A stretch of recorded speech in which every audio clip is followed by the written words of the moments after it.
bagyo-free hanggang matapos ang Marso. Mas tuyo at mainit na panahon pagpasok naman ng buwan ng Abril. Magandang araw Pilipinas, ito ang PNN Panahon News Network, ang inyong daily weather authority sa bansa. Para tuloy-tuloy na ulat sa panahon, please like, share at subscribe ang aming channel at pindutin na rin ang notification bell para lagi kang updated dito sa ating ulat panahon. Mga kababayan, ngayong araw ng Huwebes, March 26 na po tayo. Narito na ating update sa ating panahon. Ayon sa pinakahuling ulat ng Climate Prediction Center sa kanilang Global Tropic Hazard Outlook, walang inaasahang bagyo na mabubuo sa loob ng ating Philippine Area of Responsibility o PAR hanggang matapos ang buwan ng Marso. Ibig sabihin, mananatiling bagyo-free ang ating bansa at walang direktang banta ng tropical cyclone sa ngayon. Merong sirkulasyon na namataan sa labas ng ating Philippine Area of Responsibility o PAR, ngunit mababa at malabo ang tsansa na ito ay maging bagyo. Hindi rin inaasahang papasok ito sa ating Philippine Area of Responsibility o PAR. Sa ngayon, wala tayong binabatayang seryosong sama ng panahon na maaring makaapekto dito sa ating bansa. At narito ang mga mahalagang forecast. 65 to 80% ang chance na maging mas tuyo ang lupa at mas kaunti ang ulan kaysa normal na panahon. Pagsapit naman ng Abril, mas iinit pa ang panahon, mas lalakas ang epekto ng tag-init at mas kaunting pag-ulan ang inaasahan na mararanasan sa buong bansa. Ang tanong kung uulan pa rin ba? Oo, kahit tag-init, posible pa ring umulan dahil ito sa localized thunderstorm at karaniwang nangyayari sa bandang hapon o sa gabi.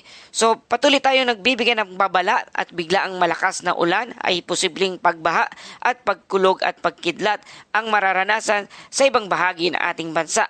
Ito ang tinatawag nating init-moisture combination na magdudulot ng biglaang thunderstorm. Mga kababayan, malinaw ang trend. Humina na ang cold winds o hanging amihan. Mas nangingibabaw na ang init mula sa araw at unti-unting pumapasok na ang peak ng dry season. Kaya ang resulta, mas mainit ang araw, mas tuyo ang klima, pero may pabugso-bugsong ulan pa rin sa bandang hapon o kaya sa gabi. Kaya mahalagang tandaan at paalala, uminom lagi ng maraming tubig, iwasan ng heat stroke, magdala pa rin ng payong, pananggal lang sa ulan at init at mag-ingat sa thunderstorm. At bantayan ang mga susunod na updates ng panahon. Ang forecast na ito ay posible pang magbago sa mga susunod na linggo. Samantala, malalakas na ulan sa Mindanao at easterlies pa rin ang nagdudulot ng thunderstorm sa buong bansa. Sa kasalukuyan, ang buong bansa ay patuloy na naapektuhan ng easterlies o mainit na mahalumigmig na hanging nagmumula sa silangan. Ayon sa Pag-asa, ito ang nagdadala ng mas aktibong pag-ulan lalo na sa bandang Mindanao. Sa Northern Mindanao, Davao Region, Caraga, Sargen, Lanao del Sur, Maguindanao del Norte at Maguindanao del Sur. Ang panahon ay cloudy skies na may kalat-kalat na ulan at thunderstorm. Posibleng moderate hanggang minsan ay malalakas na pag-ulan. At posibleng makaranas ng flash flood at landslide lalo na sa mga bulubunduking lugar. Ito ang pinakapektadong bahagi ngayon dahil direkta itong tinatamaan ng moisture mula sa Pasipiko. Sa Metro Manila at iba pang bahagi ng ating bansa, ang lagay ng panahon ay partly cloudy hanggang cloudy skies na may isolated rain shower o thunderstorm. Posible pa rin ang biglaang pagbaha at pagguho ng lupa kapag may malalakas na thunderstorm.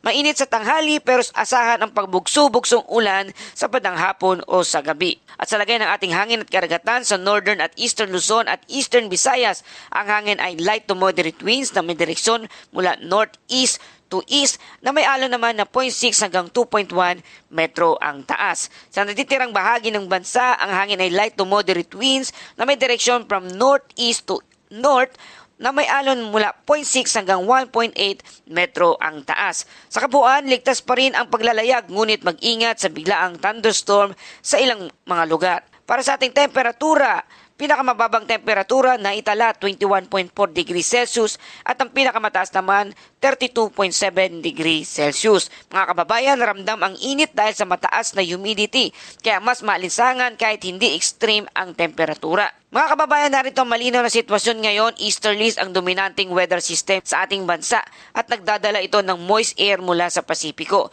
Nagpapalakas ng thunderstorm at mas aktibo ang pag-ulan sa lugar ng Mindanao. Habang papalapit ang tag-init, mas mainit ang tanghali, mas unpredictable naman ang ulan at mas mataas ang chance ng thunderstorm sa bandang hapon at sa gabi. Kaya patuloy nagpapaalala, mag-ingat sa baha at landslides prone areas. Magdala lagi ng payong at kapote bilang panangga sa ulan at init. Uminom ng maraming tubig, iwasan ang matagal na exposure sa init at bantayan ang weather updates bago bumiyahe. At tumako tayo sa ating Bible verse of the day mula sa Psalms 121 verse 1 to 2. I lift my eyes to the mountain.